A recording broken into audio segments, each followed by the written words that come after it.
This is Jeff Lloyd from the OBR. We're going to be doing shorts here. We're going to be doing daily shorts here. You OBR listeners deserve it. You come out in flocks to read all the work. You watch all the videos. We're going to flood you with as much content as we possibly can. Again, you've earned it. It's Monday. What's one of the most popular things there is in the NFL community? Mock Draft Monday. So we'll talk some thoughts I have on the 2025 NFL Draft.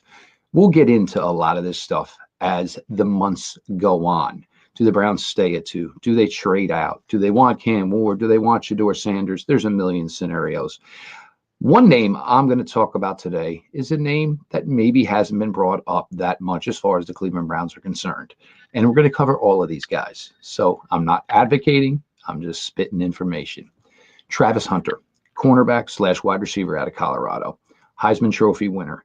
Outstanding, exceptional year by Travis Hunter this year out in Boulder. But what made him so appealing as a Heisman Trophy winner probably does not have that much appeal with NFL front offices. There is no one in the NFL that is going to look at a player to come into the NFL and expect him to be a two-way starter. It's just not going to happen. So as great and as impressive as what Travis Hunter did this year for the Buffaloes, it's going to get cut up a little bit when it gets into war rooms. He is going to be slashed in half. They are going to evaluate everything he did as a wide receiver. Now, what he did as a wide receiver was truly impressive. Is that going to be enough to warrant a team making a top 5, top 7 selection on him as a wide receiver? I'm not so sure. Now, when you look at him as just a corner, he was great. Again, exceptional. But when you break it down that he is just a corner, is that going to be something that an NFL franchise is going to say he's worth the top 5 pick as a cornerback? That means you're saying when he goes to the NFL, he is going to perform like a Deion Sanders, a Champ Bailey, a Charles Woodson, a Patrick Surtain of current players. You can't really guarantee that. And with trench players like Mason Graham and Abdul Carter, if you're just ranking these guys as true defensive players coming into the NFL, Carter and Graham will probably be ranked higher than Hunter. You hear a lot of top draft people talking about Hunter and saying, well, you draft him, you have a starting corner, you can use him as a number 3, a number 4 wide receiver, get him maybe 10 plus, looks on offense. The Cleveland Browns could accommodate all that. That would also mean Martin Emerson or Greg Newsome's not going to be here. I'm not saying what the Browns' plans are, but these are things you have to think about, and you have to get deeper into the evaluation of the Browns roster also when you are evaluating draft prospects.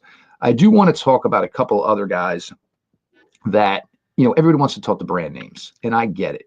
But drafts in the NFL by GMs and teams are won on day 2 and on day 3.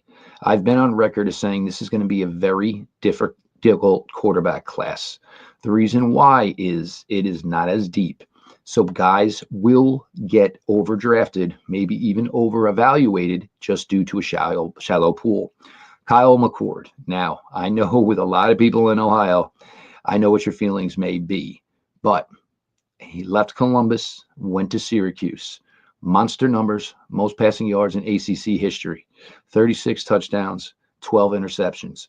Keep in mind with the 12 interceptions, 5 of them were in one game. I'm not saying that's a great thing, but if you break down his yearly total, 5 of those interceptions came in a terrible road week loss to Pittsburgh, who had some really solid defensive players as well. His last 5 games, he did not throw an interception. Running back LeQuint Bell, teammate of Kyle McCord, over at Syracuse. Now, here is the interesting thing. He will not be 21. I'm sorry, LeQuint Allen Jr. He will not be 21 until August.